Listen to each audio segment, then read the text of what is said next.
നമസ്കാരം, ജന്മഭൂമിയിലേക്ക് സ്വാഗതം.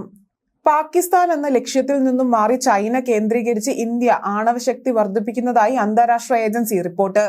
2023 ഇന്ത്യ തങ്ങളുടെ ആണവ ആയുധ ശേഖരം വിപുലീകരിച്ചതായി Stockholm International Peace Research Institute തിങ്കളാഴ്ച പുറത്തിറക്കിയ ഒരു പുതിയ ഇയർബുക്കിലാണ് ഇത് വ്യക്തമാക്കിയത്. ഇന്ത്യയുമായി അതിർത്തി പങ്കിടുകയും താരതമ്യേന ചെറിയ ദൂരം മാത്രമുള്ളതുമായ പാകിസ്ഥാനെ നേരിടാൻ ഹ്രസ്വദൂര മിസൈലുകൾ മാത്രമേ ഇന്ത്യക്ക് ആവശ്യമുള്ളൂ. എന്നാൽ ചൈനയിലുടനീളമുള്ള ലക്ഷ്യങ്ങൾ ആക്രമിക്കാൻ ശേഷിയുള്ള ആണവ ഫോർമുല വഹിക്കാൻ പ്രാപ്തിയുള്ള ദീർഘദൂര ആയുധങ്ങൾക്ക് ഇന്ത്യ ഇപ്പോൾ കൂടുതൽ ഊന്നൽ നൽകുന്നതായാണ് പീസ് റിസർച്ച് ഇൻസ്റ്റിറ്റ്യൂട്ട് വ്യക്തമാക്കുന്നത്. ബെയ്ജിംഗ് അടക്കം ചൈനയിലെ എല്ലാ നഗരങ്ങളും ഇന്ത്യയുടെ പ്രഹരശേഷിയുടെ കീഴിൽ വരുന്നു എന്നതാണ് ഇപ്പോൾ പുറത്തുവരുന്ന റിപ്പോർട്ട്. ഇന്ത്യയുടെ ആണവ പ്രതിരോധത്തിന്റെ പ്രധാന ലക്ഷ്യമായി പാകിസ്ഥാൻ തുടരുമ്പോൾ തന്നെ കുറച്ചുകാലമായി ചൈനയിൽ ഉടനീളമുള്ള ലക്ഷ്യങ്ങളിൽ എത്താൻ കഴിവുള്ള ഉൾപ്പെടെയുള്ള ദീർഘദൂര ആയുധങ്ങൾക്ക് ഇന്ത്യ കൂടുതൽ ഊന്നൽ നൽകുന്നതായി കാണപ്പെടുന്നു. ഏജൻസി പുറത്തിറക്കിയ വാർഷിക റിപ്പോർട്ട് ഇതാണ് വ്യക്തമാക്കുന്നത്. കഴിഞ്ഞ തവണ 164 ആണവ ഫോർമുലകൾ വഹിക്കുമെന്നുള്ള ആയുധങ്ങൾ ഇന്ത്യക്ക് ഉണ്ടായിരുന്നപ്പോൾ ഇത്തവണ അത് 172 കൂടിയിട്ടുണ്ട്.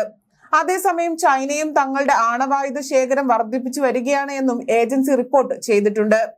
എന്നാൽ സമാധാന സംഘടന വ്യക്തമാക്കുന്നതിലും കൂടുതലാണ് ഇന്ത്യയുടെ പക്കലുള്ള ആണവായുധ ശേഖരങ്ങൾ എന്നതാണ് വലിയൊരു വിഭാഗം വിശ്വസിക്കുന്നത്.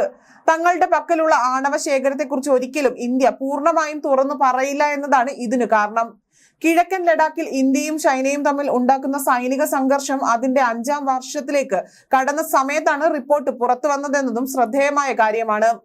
യഥാർത്ഥ നിയന്ത്രണ രേഖയിൽ നിലനിൽക്കുന്ന പ്രശ്നങ്ങൾക്ക് ഉടനടി ഒന്നും പരിഹാരമുണ്ടാക്കാൻ സാധ്യമായ ഇരു പക്ഷവും കാണുന്നില്ല. അതേസമയം ലോകത്ത് ഏറ്റവും കൂടുതൽ ആണവായുധം കൈവശം വെച്ചിരിക്കുന്നത് റഷ്യയാണ്. റഷ്യയുടെയും അമേരിക്കയുടെയും പക്കലാണ് ലോകത്തെ ആണവായുധങ്ങളുടെ 90% ഉള്ളത്.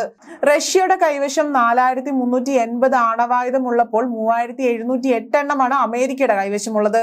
ഇതിനോടൊപ്പം എത്താനുള്ള ഓട്ടത്തിലാണെങ്കിലും ചൈനയുടെ ആണവായുധങ്ങളെ പ്രതിരോധിക്കാനും വേണമെങ്കിൽ ആക്രമിക്കാനുമുള്ള ശേഷി ഇന്ത്യ കൈവരിച്ചു കൊണ്ടിരിക്കുകയാണ് എന്നാണ് Stockholm International Peace Research Institute വ്യക്തമാക്കുന്നത്.